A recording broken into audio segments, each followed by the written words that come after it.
Omaha One Communities is brought to you by the Heartland Integration Center.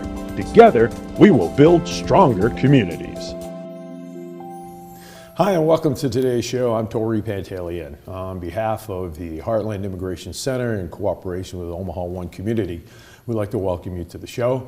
And today we have an incredible guest. You want to talk about a success story, somebody who can inspire you to move forward and get your goals, meet your dreams, your plans, whatever title you want to give it. This young lady has done that.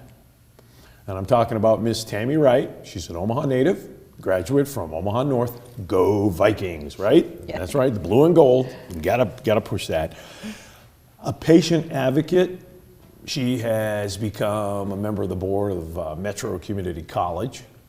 That doesn't happen overnight. You need to have the drive and the dream and the desire to move up the levels that she's had to do and get to the place where she's gotten.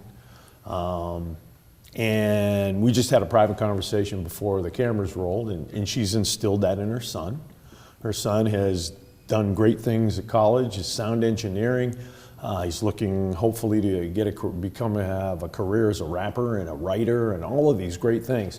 So Tammy, welcome to the show. And when Pierre told me who I was talking to, I recognized your name. I know I've never met you until today, but I recognized the name. And then when he told me, okay, yeah, I saw the name on the ballot. Yes, indeed. But first of all, congratulations for all your professional and personal successes. Thank you so much. You, I hope I didn't overhype it in the intro, but you do strike me as a very goal-driven person. I don't think you're like a taskmaster or anybody like that, but you know what you want and you're going for it. And as long as you can accomplish it in all the right ways, I get the impression those are the steps that you would take. Am I wrong?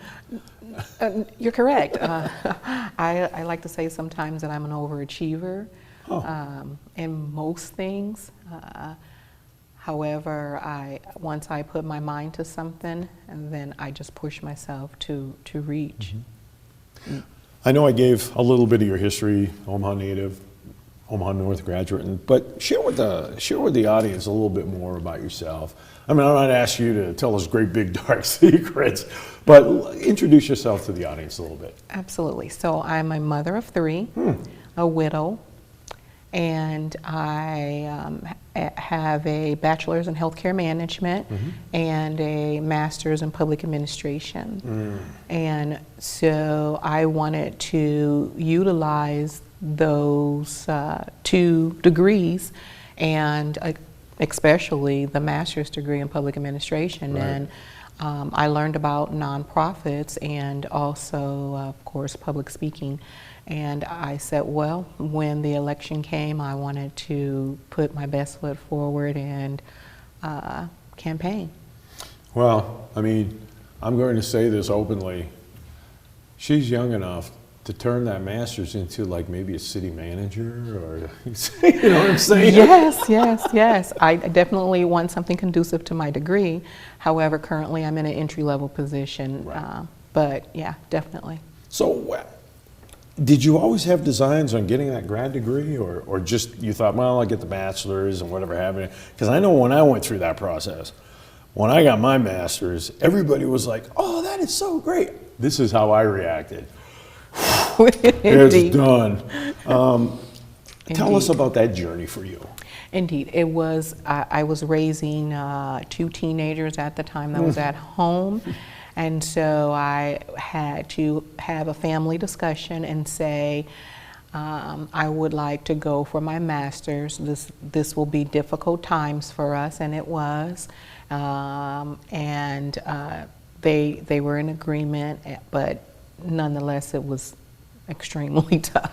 Yeah, a lot of people, and I was working at the time as you were and raising a family. Indeed. And the time it takes, because most of the classes they gear obviously for night because most people are working. So you go at night, but you work, and then you go at night, and then you get homework, you get assignments, and it's the next level. It's not a bachelor's degree, it's a graduate degree. Absolutely. So there's certain things you're supposed to meet. So I can totally relate with you on that. Indeed. Having done that, it was not easy. But how did you organize your life in all the areas that you had to be in in order to do the best that you could do with the master's program and end up defending, I don't know if you had to do a project or a thesis, but at the end, be able to get the final grade and get that sheet of paper that is very, very important. What were some of the things that you focused on during all of that? I had to prioritize, Yeah. definitely. And again, it was not easy. However, I had to organize and make sure that I had my homework in on time and still my motherly duties were taken care of as well. Okay, I'm probably gonna cross the line here and assume, maybe not. Maybe you're one of those great people, unlike myself. But how many times, if ever, did you ask yourself, why did I ever do this? Did you ever have moments like that? So, not exactly. For the bachelor's, I was like, I need to go back to college. I knew that times were getting tough and income was not, raising teenagers, the income was not coming in to where, I can take care of all of their needs. Right. So that's the reason why I had the family discussion and said, hey, I did the bachelor's for you all and the master's for myself. Amen. So I totally understand that. And therefore that was the reason why I decided to just continue. I didn't stop. I just moved forward. See, I told you she was inspirational, right?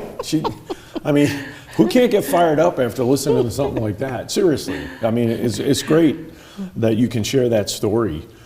Professionally, let's move to your patient advocate situation. Certainly. And I kind of liken patient advocate to what they used to call an ombudsman, I guess is the word. It's kind of the same thing because you're standing up for people. You're part of an organization, but you're also standing up for people in that organization who kind of can't stand up for themselves, so to speak, or need a little bit of support. So tell us about, first of all, what you do as a patient advocate. Certainly. So what I technically do is I offer to patients who come into the hospital, CHI, Emmanuel is where I technically work. However, I'm contracted through Conifer Health Solutions. And what I do is advocate for that patient to get them signed up for programs that they sometimes are not aware of, and government or charity programs that may or may not be suitable for that patient. Because sometimes patients come in that have commercial insurance, but they may not qualify due to their resources. And/or they come in with commercial insurance and they need long-term care. In order for them to receive long-term care, they have to be or have to have a Medicaid eligibility. Man, just keeping up with all of that. It's a lot. Health insurance is a totally different show. We could probably do a series, a year-long series on health insurance. And someone like Tammy has to deal with all of that, and it changes every year or every 30 seconds. And like you heard what you just said, well, they might have this, but they don't qualify for that because of this and this. So what do you do? But seriously, how do you keep up on all of that? So again, as I mentioned, like having a routine in my life, I have a routine. And it wasn't easy initially, so I was trained by 2 different people, and then of course acquired information, and I worked through the pandemic, so working through the pandemic was even tougher, and in addition to that, obtaining the information to make sure the patient have those resources that would consider them eligible. Okay, so you brought up something that has always been kind of an interest to me. I kind of use the pandemic as a square one in some things. There's no question that life in America and in Omaha as well has changed because of the pandemic. And I know in a lot of businesses, they've been affected by the COVID phenomenon in ways you'd never think. You know, people will tell me all the time, yeah, well, because of that, I got to do this. I'm like, really? How did that, someone like yourself who deals with health insurance and people who have health situations, how did the pandemic affect what you do? Well, in general, it didn't affect what I do, because this the programs were out there. However, a lot of immigrants and non-immigrants were not aware of certain programs, other than Medicaid, of course. Sure. Nonetheless, they're not aware until they actually are in that situation where it's needed. Unfortunately, that's where I come in, or fortunately, that's where I come in to educate. I'll get back to that in a little bit, but I want to ask you this is definitely a field that isn't for everyone. One, I think you have to have the passion for caring for other people, even though complete strangers, because I could just imagine how many stranger people you meet, by that I mean you don't know anything about them, how many of them you meet every day. But what prompted you to want to do this? So I've been in the healthcare field for about 20 years. Okay. And I started as a CNA medicine aide. Oh, okay. Medicine aide, yes. Sure. And so I was raising my children, paid out of pocket to get a certification. So I've been part of, I should say, the Department of Health and Human Services family for a long time. And with that being said, I end up getting into a family support worker for foster care. I stayed as a certified nurse aide, medicine aide for a number of years. And as my children started growing, I knew that they needed more things than I could acquire off of the income that I was making.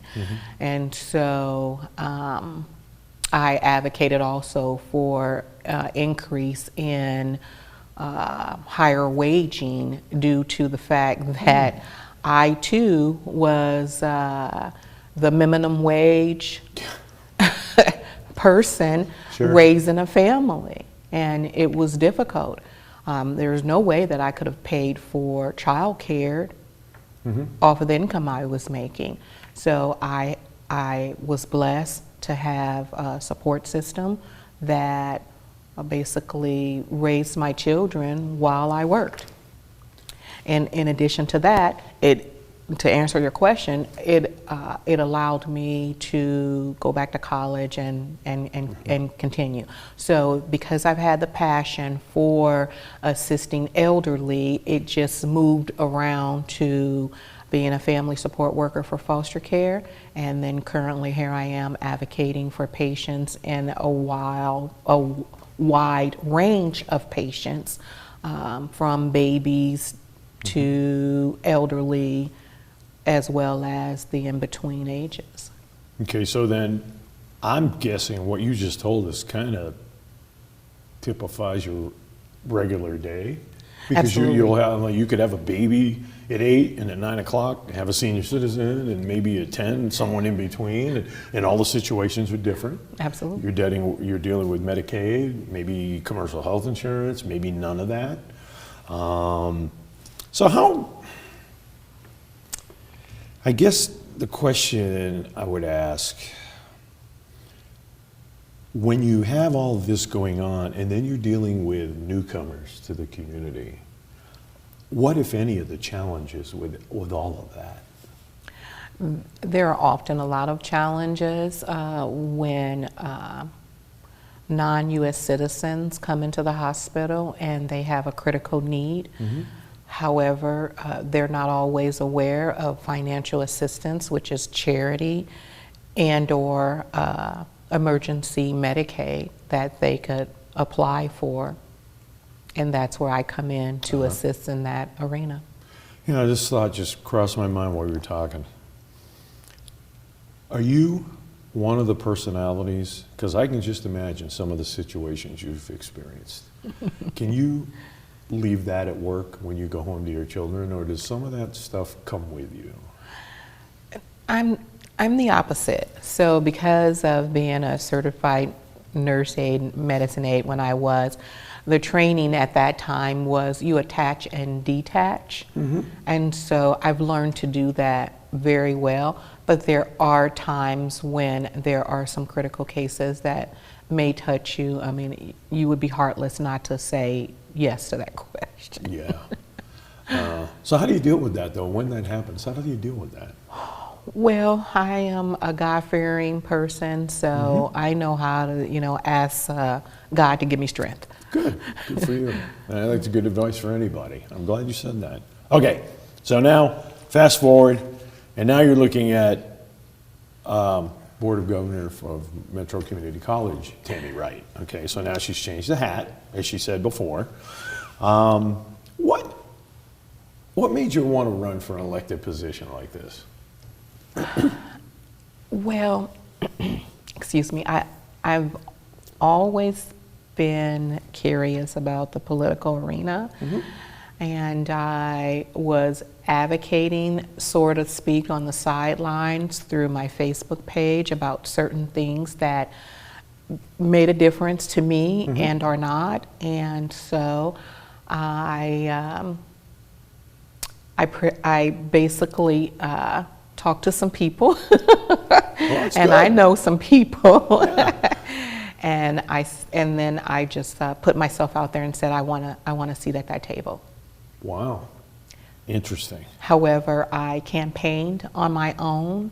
I knew about marketing, and I took my dollars and pretty much ran my campaign. Well, we know that, I've never run for elected office, but not like that, but I do know the election process, especially in America, can be kind of tough. Oh, It can be yes. rough.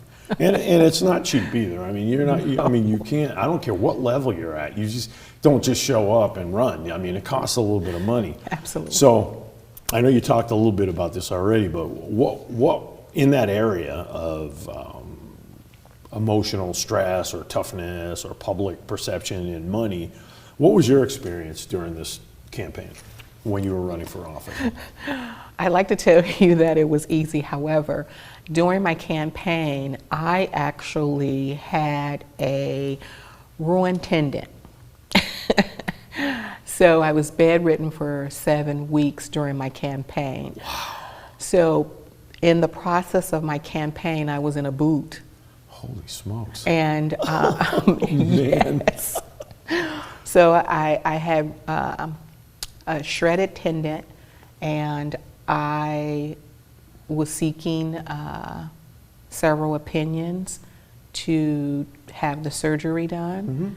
And until I found the right physician, it took me actually about 6 months due to one of my other coworkers being off from work, and she had surgery, and so I unfortunately wasn't able to take off at the same time. However, I still was encouraged to run my campaign. And so I again used my dollars and ran that campaign. However, when November came, right before November, I decided to, instead of doing yard signs, I decided to run my campaign from the internet and put up a bench. And I hadn't seen that, although they do benches on the East Coast and the West Coast. I hadn't, and of course I did my research, and I hadn't seen that in the Midwest. And so I said, well, this is something interesting. And I just called around to find out how I could put a bench. I knew the location that I wanted to put that bench, and I wanted to put it in a high traffic area, and so here I am. Why not? You see all kinds of other things on benches. Why couldn't we have that? Indeed. That's neat, an innovation. See what I'm talking? Okay, look what we've learned about Tammy already. How many obstacles does she run into in her life? Unforeseen circumstances, she's a single parent. She's got teenagers at home. Goes and gets her bachelor's, goes and gets her master's. She gets this medical condition that lays her up for a couple months, still runs the campaigns, and wins. You don't need much more inspiration than this young lady right here. This is just amazing. I did some research on you, obviously. Thank you. And until I met you today, obviously, we haven't really talked. No. But I'm going to assume that you've been like this most of your life, if not all of your life, ever since you were a little kid. Your parents are probably like, See, Tammy, man, she's driving me crazy. She got this drive, and I can't keep up with her, and yada, yada, yada. But I'd like to think this didn't happen overnight. I'd like to think you were kind of had this all your life. Absolutely, absolutely.